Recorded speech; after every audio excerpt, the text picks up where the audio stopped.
बंकू, जल्दी जल्दी अपनी पारी समाप्त कर, नहीं तो सेठी की टीम आती ही होगी, हमें यहाँ से भगा देगी।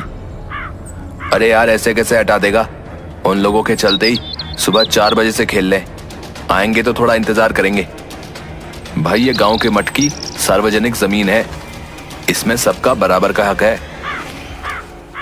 बात तो तुम्हारी बिल्कुल सही है बंकू, लेकिन ये भी बात सही है कि ये जमीन मठ को उसके ही पूर्वजों ने दान में दी थी। जब दान में दे दी गई तो फिर ये मठ की जमीन हो गई ना, और मठ की जमीन सार्वजनिक होती है, उस पर सभी का समान अधिकार होता है। चल तू बॉलिंग कर, मेरी पारी अभी बाकी है।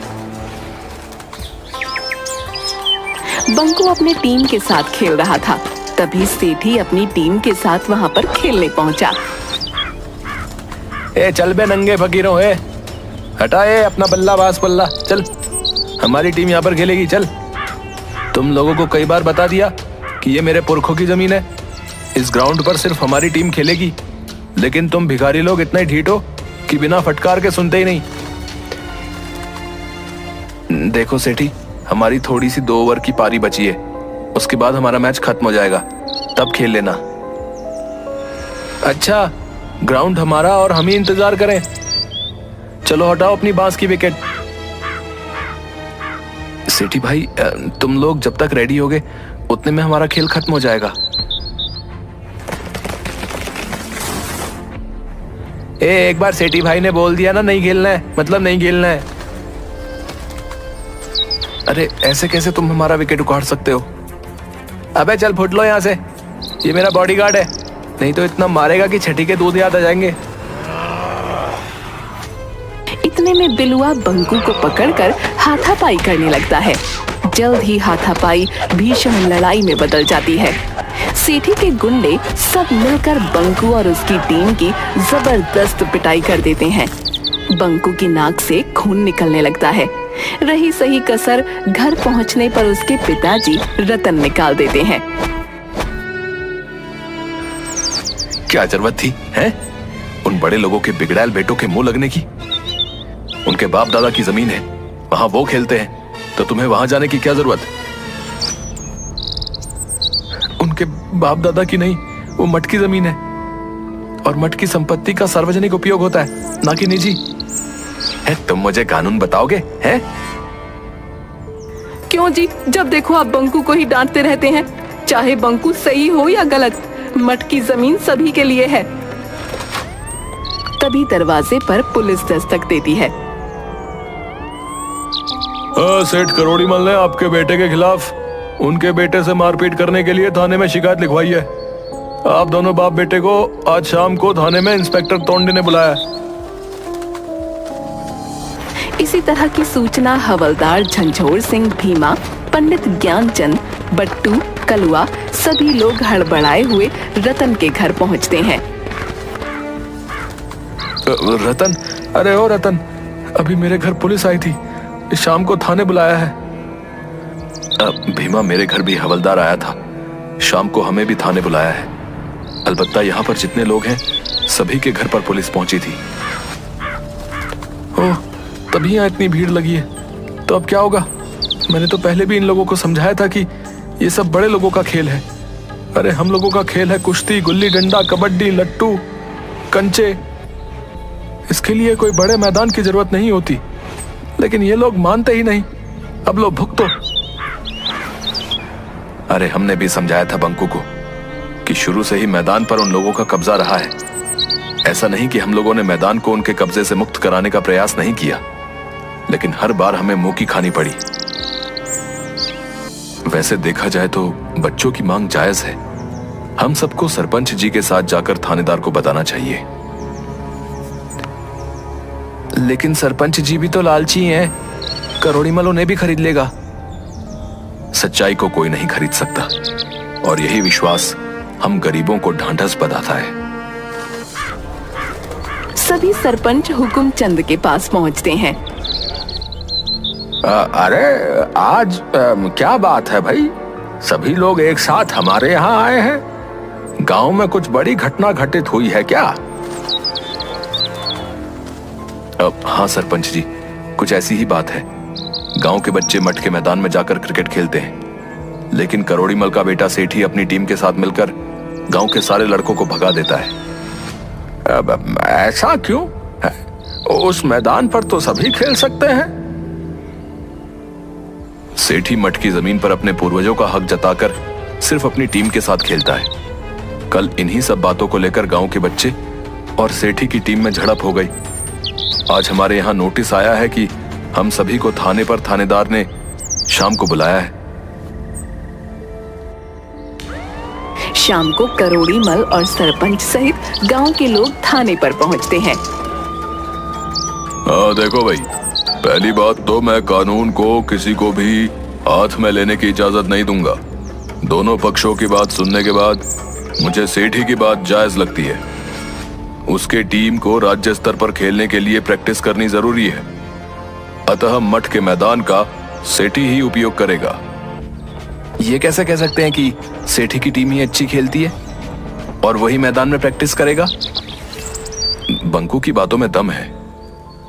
अरे सेठी के पास सभी चीजें हैं, bat, ball, wicket, gloves, helmet, pad, guard, Jersey है। इन्हें हम सभी लोग रोज खेलते हुए देखते हैं। गांव के बच्चे उनका मुकाबला कर ही नहीं सकते।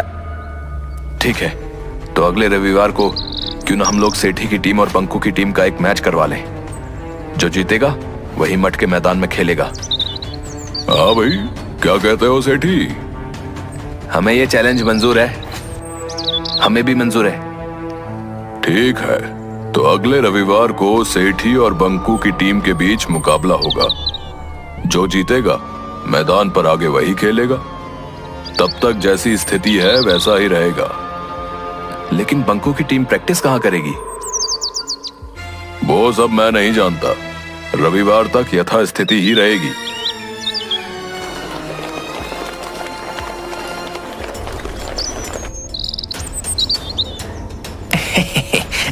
शाबाश थानेदार साहब, ये लीजिए अपना इनाम। सेठी की टीम के सामने वे लोग कहाँ टिकने वाले।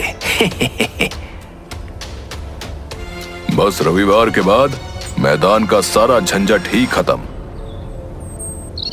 अंकल, वैसे तो हम सब मैच जीत ही जाएंगे, लेकिन मैंने राष्ट्रीय स्तर के खिलाड़ी सुधीर कुमार को बुलाया है। मैं कोई रिस्क नहीं लेना चाहता। इधर बंकू अपनी टीम के साथ। बट्टू, दीपू, कलवा, राजू, तुम लोगों पर ही गांव की इज्जत है। हर हाल में हमें मैच जीतना है, लेकिन हम लोग प्रैक्टिस कहाँ करेंगे? एक जगह है जहां हम प्रैक्टिस कर सकते हैं। कहाँ ऐसी जगह है जहां हम क्रिकेट की प्रैक्टिस कर सकते हैं? अभी तो सभी खेतों में अनाज ही लगा है। गांव के बाहर नदी किनारे वाला वीरान कब्रिस्तान। नहीं बाबा, सुना है वहां के बरगद के पेड़ पर भूतों और अतृप्त आत्माओं का वास है। हमें याद रखना होगा कि हिम्मत मर्दा तो मदद खुदा। हम सभी को दिल मजबूत कर हिम्मत के साथ प्रैक्टिस करनी होगी। हमारे पास वक्त बहुत कम है। दूसरे दिन से सेठी मठ की जमीन पर अपनी प्रैक्टिस स्टार्ट कर देता है। दूसरी तरफ बंकू अपनी टीम के साथ गांव के बाहर वीरान कब्रिस्तान में अपनी प्रैक्टिस जारी रखता है। बट्टू, तुम कीपिंग करोगे। राजू, तुम स्लिप पर रहोगे।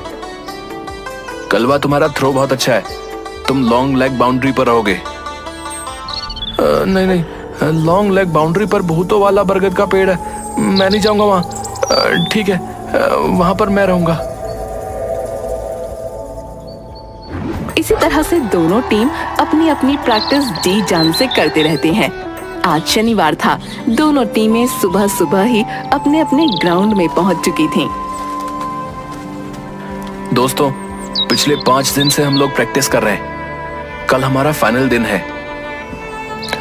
हमें अपनी जी जान लगाकर हर हाल में मैच जीतना है। हम जो गलतियां पिछले 5 दिनों से करते आए हैं उन्हें दोहराना नहीं है।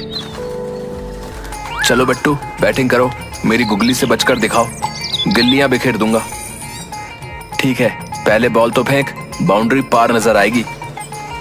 ये ले बच। बट्टू लॉन्ग लेग में जोरदार छक्का लगाता है। वाह बट्टू, लंबा छक्का। अरे ये तो पेड़ पर चली गई। भाई शाम भी हो गई, अब बॉल कौन निकालेगा? सभी लोग बॉल निकालने और न निकालने के असमंजस में रहते हैं। भाई 6:30 बज गए, रात हो गई। मैं तो जा रहा हूँ, मुझे भूतों से डर लगता है। हाँ यार, डर तो हमें भी लगता है। रुक, मैं भी चलता हूँ। एक एक कर सभी चले गए। कब्रिस्तान में सिर्फ बंकू और दीपू रह गए थे। अरे यार, आज पूर्णिमा की चांदनी रात है। दीपू तू नीचे रुक, मैं पेड़ के ऊपर चढ़कर बॉल खोज कर लेके आता हूँ। ठीक से चढ़ना। पेड़ के ऊपर गधैया भूत और भटूरिया भूत आपस में बातें कर रहे थे। अरे ये कौन हमारे पेड़ पर चढ़ा आ रहा है भाई? किसकी शामत आई है? लगता है अभी जो नीचे बच्चे खेल रहे थे उन्हीं में से कोई ऊपर आ रहा है। शायद उन्हें हमसे डर नहीं। अभी बताता हूँ बच्चों को। अरे अरे अरे अरे अरे अरे, ऐसा नहीं है। पहले जान तो लो कि वो क्यों इतनी रात में अपनी जान जोखिम में डालकर यहाँ आ रहा है। ठीक है। ए, कौन हो तुम? ऊपर कैसे आ गए भाई? तुम्हारी इतनी हिम्मत? दीपू, जो अभी तक हिम्मत रखे हुए था, वो भूत की आवाज सुनते ही बिना पीछे देखे भाग गया। बंकू डरते हुए सारी बात भटूरिया और गधैया को बताता है। तुम सही कह रहे हो लड़के, इन्हीं के पूर्वजों ने हमें मारकर दफन कर दिया था। डरो मत बच्चा, हम तुम्हारे साथ हैं। जहां अन्याय होगा मैं तुम्हारे साथ रहूंगा। अब आप लोगों को लोग बदमाश बोलते हैं। अरे असली बदमाश तो करोड़ीमल, सेठी, हुकुमचंद और थानेदार टोंडे जैसे हैं। ठीक है, कल का मैच हम लोग भी देखने आएंगे। याद रखना, सिर्फ तुम हमें देख व सुन सकते हो। दूसरे दिन मठ के मैदान में दोनों टीम पहुंच जाती हैं। थानेदार टोंडे अंपायरिंग करते हैं और हवलदार झंझोर सिंह कमेंट्री। नमस्कार दोस्तों, मैं झंझोर सिंह सरताजपुर के मठ के मैदान से आपको लाइव कमेंट्री सुनाने के लिए उपस्थित हूँ। पूरा मैदान खचाखच भरा हुआ है। आज एक तरफ सुसज्जित बहुत ही सुंदर जर्सी में सेठी की टीम और दूसरी तरफ पतले दुबले दीनहीन नंगे पांव वाले बंगरंगे कपड़े पहने बंकू की टीम मैच खेलने को तैयार है। ये देखिए, टॉस जीतकर सेठी ने पहले बल्लेबाजी का निर्णय लिया है। भाई वो तो सुधीर कुमार लग रहा है। वो राष्ट्रीय स्तर का खिलाड़ी है। बंकू, तुम इसका विरोध करो। सर, ये राष्ट्रीय स्तर का खिलाड़ी सुधीर कुमार हमारे गांव से नहीं है। देखो बंकू, प्यार और जंग में सब जायज है, और ये भी एक जंग है। अगर तुम अपनी हार मान लो तो वॉक ओवर दे देता हूं। नहीं, आखिरी क्षण तक हम लड़ेंगे।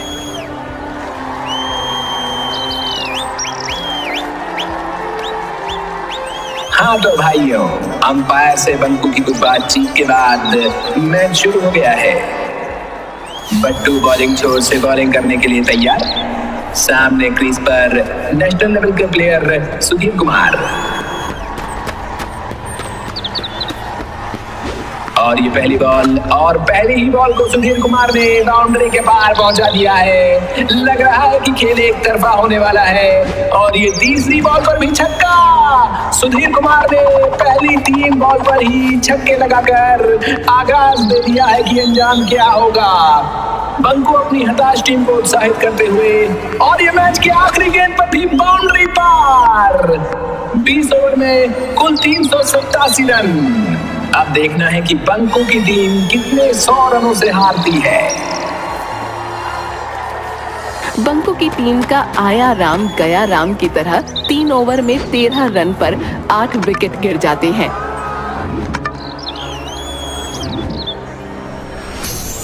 अरे, नो बॉल पर आउट कर दिया। ये तो बेईमान अंपायर है। अब हमें ही कुछ कमाल दिखाना पड़ेगा। बंकू, यह अंपायर बेईमानी कर रहा है। हमने कहा था कि अगर बेईमानी होगी तो हम तुम्हारी मदद करेंगे। ठीक है, प्यार और जंग में सब जायज है। दर्शकों, आपको बता दूं कि 3 ओवर में 13 रन पर 8 विकेट बंकू की टीम गिर चुकी है। हमें लगता है कि 4 ओवर में ही खेल समाप्त होने वाला है। बंकू और दीपू क्रीज पर नए प्लेयर आए हैं जो सेठी की बॉलिंग का सामना करेंगे।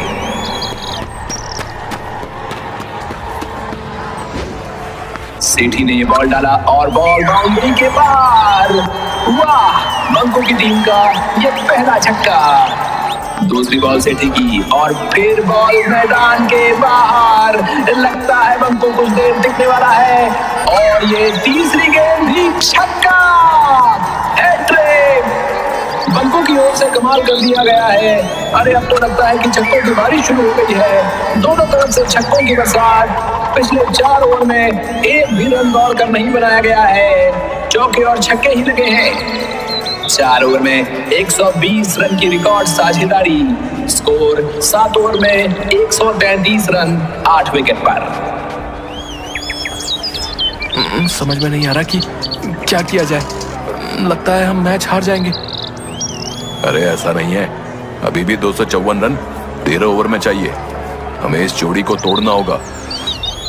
गधैया अंकल, आप हर बॉल को पकड़कर बाउंड्री पार जाकर छोड़ देते हो। कहीं हमारी चालाकी पकड़ी ना जाए। अरे तुम बस नजारा देखो। सेठी और सुधीर कुमार आपस में मंत्रणा करने के बाद फिर से तैयार। सुधीर कुमार बॉलिंग छोर से और दूसरी ओर दीपू ने गेंद को उछाल दिया है और बाउंड्री पर बिलवा ने कैच पकड़ लिया है। लेकिन अरे ये क्या, बिलवा तो पीछे ही जा रहा है और बाउंड्री के ऊपर गिर गया। टेक्निकली ये 6 रन और बंकू के खाते में गए। गधैया भूत भाई, इतनी बेईमानी भी ठीक नहीं। अरे अंपायर से पूछो, प्यार और जंग में सब जायज है। बंकू की टीम जीत से अब सिर्फ 12 रन दूर।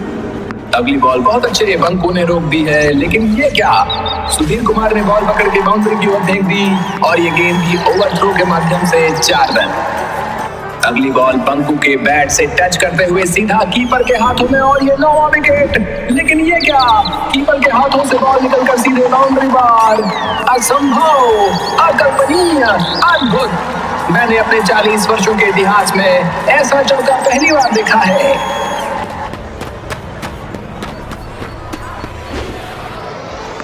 और ये गगनचुंबी छक्के के साथ मैच समाप्त होता है। बंकू की टीम 2 विकेट से मैच को जीत चुकी है। यानी इस मट की जमीन से सेठी और करोड़ीमल का दावा अब इतिहास बन चुका है। अब इस मैदान पर गांव के सभी बच्चे खेलने के लिए स्वतंत्र हैं। गांव के सभी लोग दौड़कर बंकू और उसकी टीम को कंधे पर उठाकर मैदान के चारों ओर चक्कर लगाते हैं और जयकारे लगाते हैं। बंकू गधैया भूत और भटूरिया भूत को बरगद के पेड़ की ओर जाते हुए देख रहा है। बंकू की आंखों से लगातार खुशी के आंसू निकल रहे थे।